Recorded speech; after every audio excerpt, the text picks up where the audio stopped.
Estudiantes, ¿cómo les va? Buen día. Estamos en un video más en esta oportunidad para trabajar respecto del capítulo 16, ¿sí? De Papalia.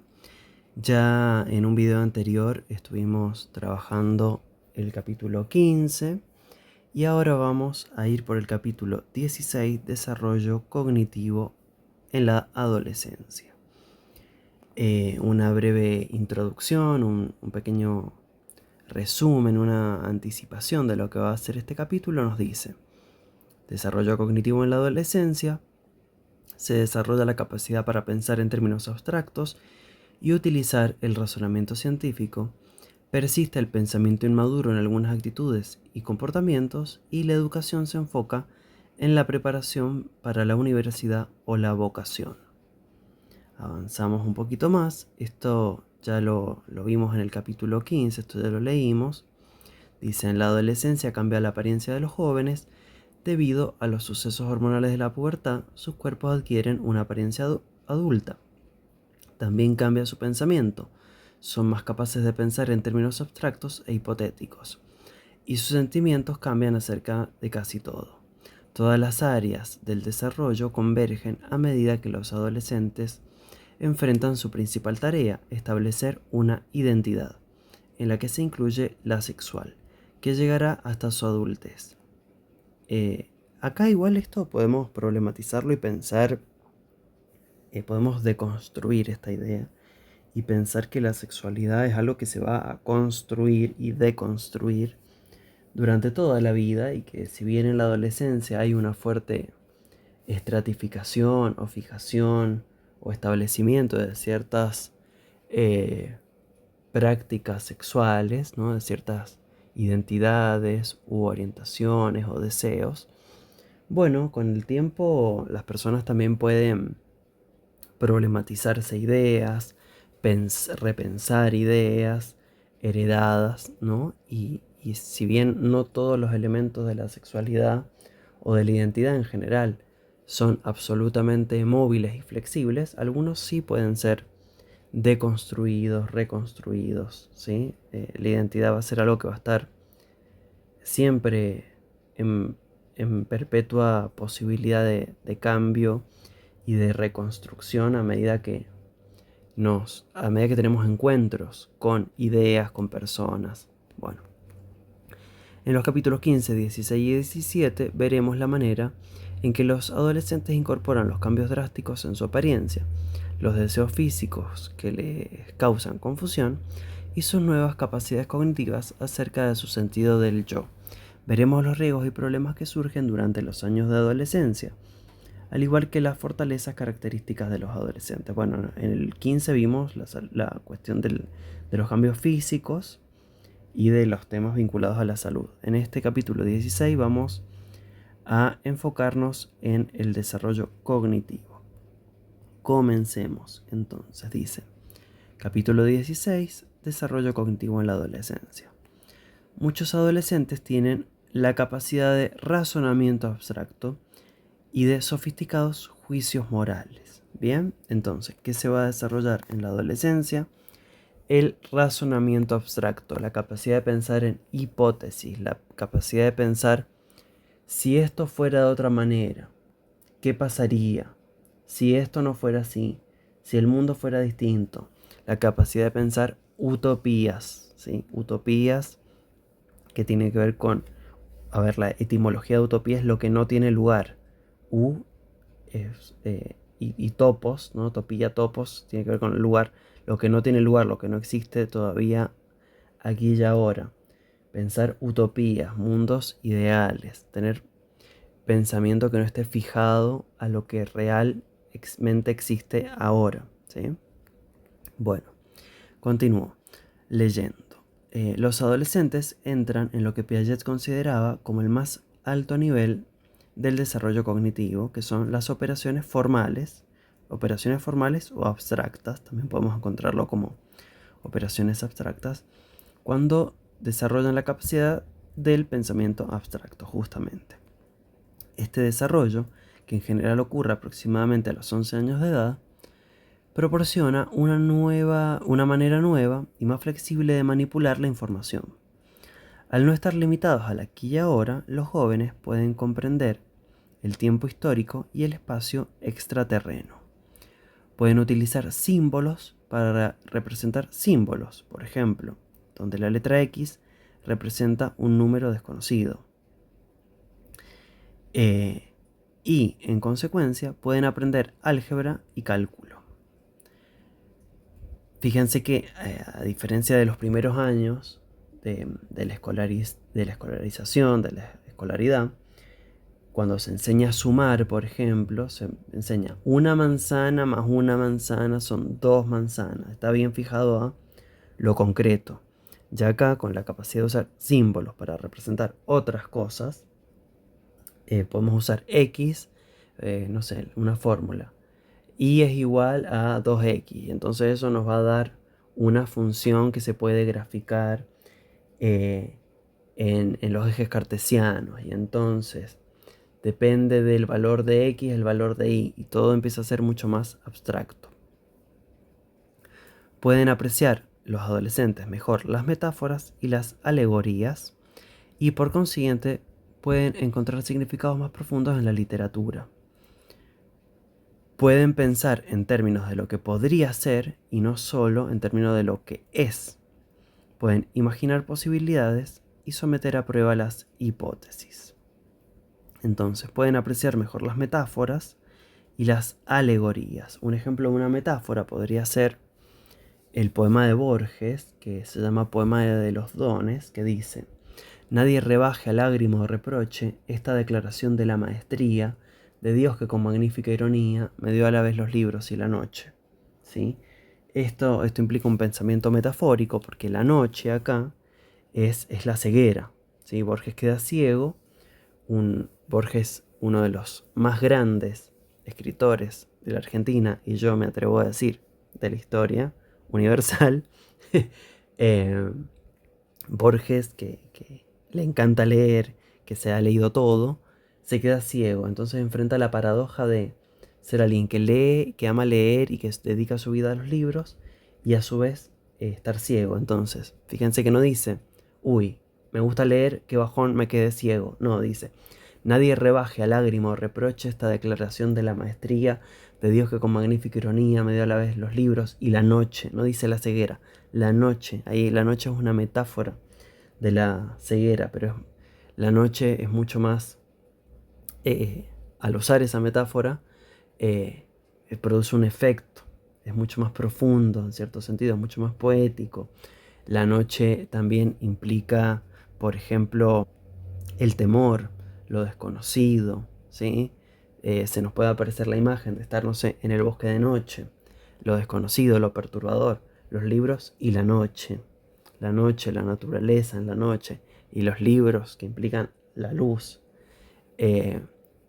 Bueno, ahí hay un ejemplo de una metáfora, y un ejemplo de una alegoría sería, por ejemplo, la alegoría de la caverna de Platón, que dice que tenemos que imaginarnos una caverna muy particular en la que en el interior hay prisioneros esposados que solo ven, que están de espaldas al fuego, ¿sí? Entonces tienen un fuego detrás, ellos están de espalda, miran hacia una pared, y por detrás de estas personas pasan otras personas, pasan objetos, y estas personas solo ven la sombra reflejada en la pared, ¿sí? El fuego emite una sombra y estas personas lo ven reflejado en la pared. Pueden buscar alegoría, pausen el video, buscan la alegoría de la caverna y la leen detalladamente y vuelven al video. Entonces, la idea de Platón es que, en esta alegoría, es que una persona se libera de los grilletes, y puede ver primero los objetos, el fuego, y progresivamente, porque la luz le haría mucho daño si lo hace inmediatamente, puede salir de la caverna y finalmente mirar el río, mirar el lago, mirar los animales, y hasta intentar dirigir la mirada al sol. Y luego esta persona vuelve a la caverna y les cuenta a los otros prisioneros que en realidad estas sombras que ellos ven no son el mundo real, sino que hay otro mundo real y que estas sombras son solo un efecto colateral del fuego y de los objetos que lo tapan, y entonces pretende liberarlos y mostrarles el mundo real, y los prisioneros piensan, esta persona se ha vuelto loca, y la matan. Esa sería una posible versión de esta alegoría de la caverna, y podemos pensar cuál es el significado de esta alegoría de la caverna, que bien podría ser que hay un mundo de apariencias, ¿sí? Pero que detrás de ese mundo de apariencias no hay otra cosa. Por ejemplo, no sé, esta alegoría de la caverna puede bien aplicarse a las redes sociales. Vemos ciertas cuestiones en la red. El algoritmo nos muestra cosas, pero eso no es la realidad. Detrás de esa realidad hay detrás de esa imagen hay filtros, hay personas que fingen estar felices para las redes sociales y después no es así su vida. Bueno, mil cosas que se pueden desprender, que podemos pensar hoy en relación a las pantallas, las redes sociales, el imperativo de felicidad, el imperativo de belleza, de juventud de las redes sociales, que no se muestran detrás de lo que sí muestra la pantalla, ¿sí? Sería una buena forma de pensar la alegoría de la caverna de Platón hoy. Hay películas que han trabajado mucho sobre la alegoría de la caverna. Pueden ver, por ejemplo, Matrix, o pueden ver el show de Truman, The Truman Show.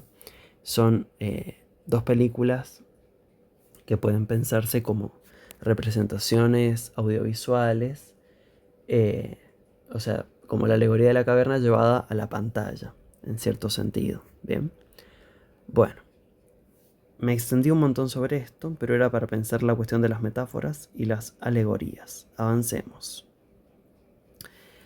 ¿Qué más nos dice este texto de Papalia? Las personas en la etapa de las operaciones formales pueden integrar lo que aprendieron en el pasado con los desafíos del presente y hacer planes para el futuro. ¿Ven? Esta cuestión de no estar fijado al presente. Poder pensar el futuro, las utopías, futuros posibles, futuros distintos. La capacidad para pensar en términos abstractos también tiene implicaciones emocionales. Antes un niño podía amar a sus padres u odiar a un compañero de clase. Ahora un adolescente puede amar la libertad u odiar la explotación y las injusticias. Lo posible y lo ideal capturan tanto la mente como el sentimiento de los adolescentes. Bien, entonces acá tenemos un apartado. Vieron que en el texto de Papalia vamos a encontrar en los márgenes algunas definiciones. Acá tenemos razonamiento hipotético deductivo, que dice: capacidad que, según Piaget, acompaña la etapa de las operaciones formales y permite desarrollar, considerar y someter a prueba hipótesis. Y acá les traigo un ejemplo de un silogismo, ¿sí? Un silogismo es algo que se estudia en lógica. Un silogismo es un razonamiento de carácter deductivo. Deductivo significa que de las premisas se desprende naturalmente la conclusión, ¿sí? Eso es un silogismo, un razonamiento deductivo que tiene dos premisas y una conclusión que se desprende naturalmente de la premisa. Fíjense que las premisas dicen: todos los hombres son mortales, Sócrates es un hombre, por lo tanto podemos concluir que Sócrates es mortal. Bien, ese sería un ejemplo de un silogismo. Y lo que nos dice el texto de Papalia es que en apariencia el razonamiento formal es una capacidad aprendida y que no se necesita ni se valora por igual en todas las culturas. Y esto es muy importante. Ahora vamos a ver por qué. Porque ahora voy a alejarme un segundo del texto de Papalia y les voy a comentar otro texto que desarrolla esta idea. Porque ¿de dónde sale esto de que dice Papalia de el razonamiento formal es una capacidad aprendida que no se necesita ni se valora por igual en todas las culturas? Ahora vamos a ver de dónde sale. Sale de una serie de investigaciones, ¿sí? De psicólogos rusos, de pensadores rusos, como Vygotsky y Luria, que ahora vamos a desarrollar. vamos ahí. Bien, vamos a apartarnos entonces un segundo del texto de Papalia para hablar de otro libro y enseguida volvemos al texto de Papalia. Vamos a hablar de las diferencias culturales respecto del pensamiento abstracto. Vygotsky planificó un experimento junto a otros compañeros de investigación, ¿sí? Vygotsky muere antes de que se pueda hacer esta investigación, entonces queda a cargo Luria, ¿sí? Luria va a ser quien dirige esta investigación. Es una investigación en la cual van a realizarles preguntas que tienen que ver con el pensamiento abstracto, con la lógica, con razonamientos deductivos, a personas que no están en urbes, que no están en ciudades, que no están escolarizadas según las formas occidentales, modernas, así de la escuela, no tienen ese tipo de formación, no están escolarizadas, y entonces buscan ver qué ocurre, buscan analizar qué ocurre en estas personas que están en lugares muy rurales, ¿sí? En relación a el pensamiento abstracto o con relación a el pensamiento abstracto. Bien, estas investigaciones van a ser publicadas muy posteriormente en un libro que se llama Desarrollo Histórico de los Procesos Cognitivos. En ese momento, no es Rusia, digamos, la palabra, yo he dicho Rusia, pero no es Rusia, sí, es la Rusia actual, era la Unión Soviética, y la Unión Soviética, que tenía una doctrina marxista, no supo entender bien los desarrollos de Vygotsky, que los desarrollos de Vygotsky eran súper materialistas, en el sentido de pensar el desarrollo de la psiquis humana en relación al contexto, ¿sí? Entonces tenían que ver mucho con las realidades materiales de las personas, las realidades económicas de las personas. Bueno, esto al parecer no fue así entendido en ese momento. Quienes estaban a cargo de la Unión Soviética no terminaron de entender esto y pensaron que quizá las investigaciones de Luria y de Vygotsky podían terminar siendo o bien racistas, o bien burguesas, o bien lo que sea. Y hubo ciertos procesos de censura y esta gente, bueno, decidió postergar la publicación de estas investigaciones. Si bien la Revolución Rusa y la Unión Soviética generó muchos desarrollos tecnológicos, también hizo que Rusia pasara de ser un país altamente rural a ser una potencia, también tiene claramente sus lados menos luminosos, por decirlo de alguna manera. Bueno, un proceso muy complejo que no vamos a poder abordar en este video. Entonces, tuvieron que postergar la publicación de esta investigación y queda como Vygotsky muere, queda a cargo de Luria. Les leo. El procedimiento consistió en realizar entrevistas a campesinos y pastores de camellos que no habían recibido educación formal, en las que se les planteaba algunos problemas lógicos a resolver. Los mismos problemas se plantearon también a otros campesinos que estaban incluidos en programas de alfabetización, y así eso les permitió comparar. ¿Sí? Vean, acá tenemos una foto de Luria, acá tenemos el libro Desarrollo Histórico de los Procesos Cognitivos. Y vamos a leer un poquito parte de este libro. Dice: se le ofrece el silogismo a una de estas personas campesinas, ¿sí? En zonas rurales que no habían tenido educación formal, que no estaban escolarizadas. El algodón puede crecer solo allí donde hace calor y el clima es seco. En Inglaterra hace frío y humedad. ¿Puede allí crecer el algodón?, pregunta el entrevistador. No lo sé, responde la persona. Piénselo. Yo solo estuve en Kashgaria, no sé otra cosa. Y acá los investigadores colocan negación de la deducción por falta de experiencia personal. Pero de mis palabras, ¿se puede hacer alguna conclusión? Si la tierra es buena, responde la persona, si la tierra es buena, allí crecerá el algodón, pero si es húmeda y mala, no crecerá. Si es como en Callagaria, también crecerá. Si la tierra allí es blanda, claro que hay algodón.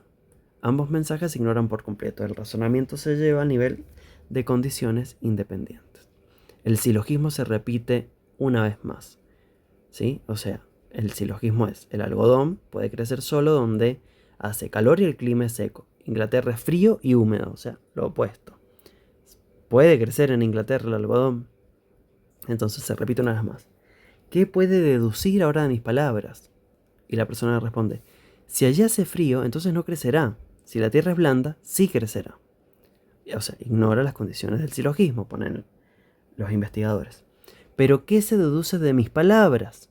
Nosotros, los musulmanes, los kashgares, somos una gente ignorante. Nunca estuvimos en ninguna parte. No sabemos si allí hace frío o calor. Bien, vamos a ver otro ejemplo. Se les ofrece otro silogismo. En el norte, donde hay nieve, todos los osos son blancos. La isla Tierra Nueva está en el norte y allí siempre hay nieve. ¿De qué color son allí los osos? Entonces, en el norte, donde hay nieve, todos los osos son blancos. En la isla Tierra Nueva, que está en el norte, hay nieve. ¿De qué color son los osos? Hay distintos animales, responde. El silogismo es repetido una vez más. Yo no sé, responde la persona. Yo vi solo a osos pardos. A los otros nunca he visto. Cada región tiene animales del mismo color. Si la región es blanca, los animales serán blancos también. Si es amarilla, amarillos. Es decir, se niega a hacer una deducción del silogismo. Y en Tierra Nueva, ¿de qué color son los osos? La persona responde: nosotros siempre decimos solo lo que vemos. Lo que nunca hemos visto, no lo decimos. Bueno, esta comunicación es interesantísima. La persona se niega a sacar la conclusión, pero no necesariamente porque no pueda hacer la conclusión, sino porque hay patrones culturales que hacen que se centre en lo que conoce, en no hablar de lo desconocido, en no hablar de los lugares que no ha visitado. Bueno, vamos a hablar un poquito de esto ahora. Entonces dice: los investigadores rusos encontraron que los campesinos analfabetos utilizaban un tipo de inteligencia práctica basada exclusivamente en su experiencia y eran completamente ajenos al razonamiento abstracto y los silogismos lógicos propios de aquellos que habían sido escolarizados. O sea, quienes habían sido escolarizados sí hacían estas deducciones que los investigadores estaban intentando que hicieran. Luria concluyó que mediante el aprendizaje se modificaba la estructura de los procesos cognitivos, desarrollando otras capacidades psicológicas. En otras palabras, que Vygotsky estaba en lo cierto y que los procesos psicológicos están mediados culturalmente. Los campesinos tradicionales, con poca experiencia más allá de sus prácticas tradicionales, son reticentes a aventurarse más allá de la generalización que aquellas prácticas les han confirmado repetidamente. Esto que decía el campesino: no hablo de lo que no sé. No hablo de lo que no sé. Usted me dice que son blancos. Yo no los he visto, no sé. No hablo de aquello que no sé, sino que hablo de mis prácticas que las conozco. Los sujetos se negaban a realizar una afirmación hipotética en base a los datos ofrecidos, puesto que no podían convalidar dicha afirmación con la experiencia personal. Y acá algo que les pongo yo, esto no está en ningún libro, pero es solamente para que nos aventuremos a pensar. Puede estar equivocado o no, pero es solamente para ejercitar la función de pensar, y pensar es equivocarse, y plantear hipótesis que pueden ser verdaderas o no. Más allá, acá pongo: más que falta de desarrollo de las capacidades abstractas, podemos observar, o podríamos pensar que lo que hay es un desarrollo de la capacidad para sospechar de la palabra de los foráneos. Vienen unos extranjeros, me dicen: hay osos blancos en el Polo Norte. Bueno, es lo que usted dice, yo no lo he visto. Capacidad de sospecha, más que falta de capacidad de abstracción. Y una gran capacidad para estar en el presente, en su realidad, en lo que habitan, ¿sí? Habitar intensamente el aquí y ahora y la vida conocida, y la capacidad de sospecha. Bueno, Es interesantísimo esto, no me digan que no. En culturas no alfabetizadas, el razonamiento está anclado a la experiencia personal. No es que el campesino sea incapaz de razonar, de hecho es extremadamente lógico en su contexto, pero la lógica es funcional y pragmática, no abstracta, como la evaluada en las pruebas de la lógica formal de Luria. Consideran que responder a algo que no han visto es una falta de honestidad o de seriedad. Fíjense, es un razonamiento que es lógico, pero que está anclado a lo pragmático. Uno puede decir, no saben hacer silogismo, pero esas personas saben producir alimento y las personas escolarizadas están muy distanciadas de prácticas que tienen que ver con su supervivencia, ¿sí? Como saber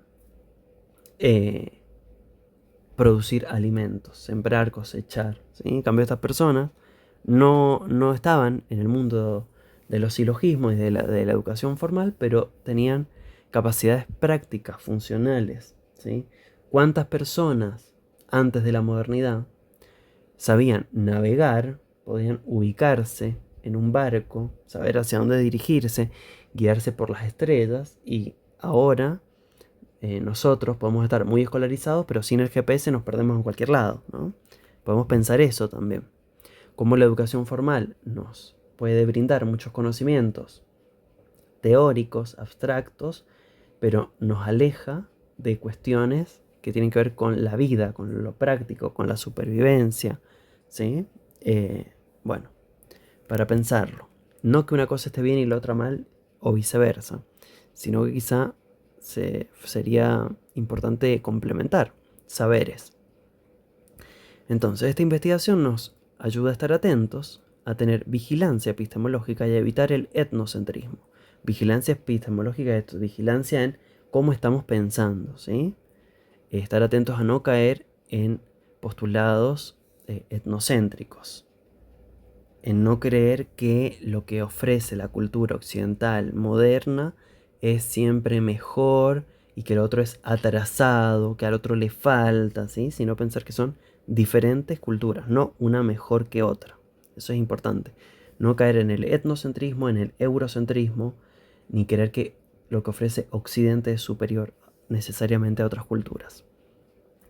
Muchas veces se juzgan comunidades indígenas o grupos rurales como menos desarrollados cognitivamente, cuando en realidad simplemente operan bajo un sistema de sabiduría basada en la experiencia que es mucho más eficiente para su supervivencia que la lógica abstracta enseñada en la escuela occidental moderna. Bien, esto implica pensar el relativismo cultural, ¿sí? Las culturas no son unas mejores que otras, sino que la cultura, desde la visión antropológica del funcionalismo, ¿sí? De Malinowski, las culturas cumplen funciones. Entonces, ¿para qué les va a servir a estos trabajadores en el campo aprender, no sé, derivadas e integrales y silogismos si lo que les sirve es otro tipo de conocimiento, otro tipo de sabiduría basada en la experiencia que les permite vivir, sobrevivir, tener alimentos, etcétera? La cultura responde a necesidades y en distintas culturas hay distintas necesidades, en distintos sitios hay diferentes necesidades, y entonces por eso las culturas van a ser diferentes y no unas mejor que otras, porque la cultura viene, lo que produce la cultura es herramientas para la satisfacción de necesidades, y por eso no tiene sentido pensar culturas mejores que otras, sino simplemente diferentes. Esa sería la idea del relativismo cultural y de la antropología funcionalista de Malinowski, que la traigo a colación a esto. Bien, les dije que habíamos hecho una pausa para hablar esta cuestión de por qué no en todas las culturas se valora, ni se desarrolla, ni se considera, ni se pondera el pensamiento abstracto de igual manera, ¿sí? Entonces ahí cerramos ese paréntesis y volvemos a Papalia. Sí, vamos a volver un poquito a las diapositivas que ya vimos. Racionamiento abstracto, según Piaget, operaciones formales, imaginar posibilidades, hipótesis, ¿sí? Esto ya lo vimos también. Y nos habíamos quedado acá, en esa última oración. En apariencia, el razonamiento formal es una capacidad aprendida que no se necesita o valora por igual en todas las culturas, y de ahí había salido el paréntesis de explicar la investigación de Luria. Bien, ahora volvemos a Papalia y continuamos con lo que dice Papalia, que en este caso, en esta diapositiva tenemos que esto que dice: la teoría de Piaget no considera de manera adecuada. Claro, la teoría de Piaget la hizo Piaget en su momento y después se le van agregando cosas, tiene adendas, correcciones. Eso es la ciencia o el pensamiento científico, no una verdad para siempre, sino hipótesis, ideas que se van corrigiendo, rectificando o ratificando, enmendando. Bien, entonces, la teoría de Piaget no considera, una crítica es que la teoría de Piaget no considera de manera adecuada avances cognitivos tales como la ganancia de capacidad de procesamiento de información, acumulación de conocimiento y pericia en campos específicos, y el papel de la metacognición. Metacognición, sí, es pensar cómo pensamos, así como metaaprendizaje es aprender sobre cómo aprendemos, o metacomunicación es comunicar sobre cómo nos comunicamos. La metacognición, el metaaprendizaje, la metacomunicación son cosas que se pueden dar a partir de este pensamiento abstracto que no está fijado necesariamente a lo concreto, ¿sí? Metacognición. Me voy a poner a pensar, ¿cómo estoy pensando? ¿Sí? Es pensar sobre cómo pensamos. Metaaprendizaje es aprender sobre cómo aprendemos. Metacomunicación es que comuniquemos cómo estamos comunicando. Ustedes van a ver un video mío sobre metacomunicación más adelante. Está acá en el canal de YouTube y se titula, creo que, Teoría de la comunicación humana. Es sobre un libro que se llama Teoría de la comunicación humana, que habla sobre la metacomunicación.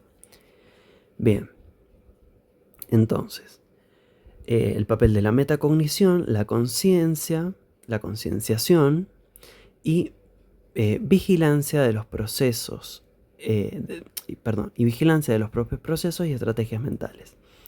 Esta capacidad para pensar en lo que uno está pensando y por consiguiente para manejar los propios procesos mentales, es decir, una función ejecutiva mejorada, quizás sea el principal avance del pensamiento adolescente, el resultado de los cambios en el cerebro adolescente. Bien, bueno, con esto vamos a terminar este video porque se ha hecho largo y lo que queda lo vamos a desarrollar en un segundo video.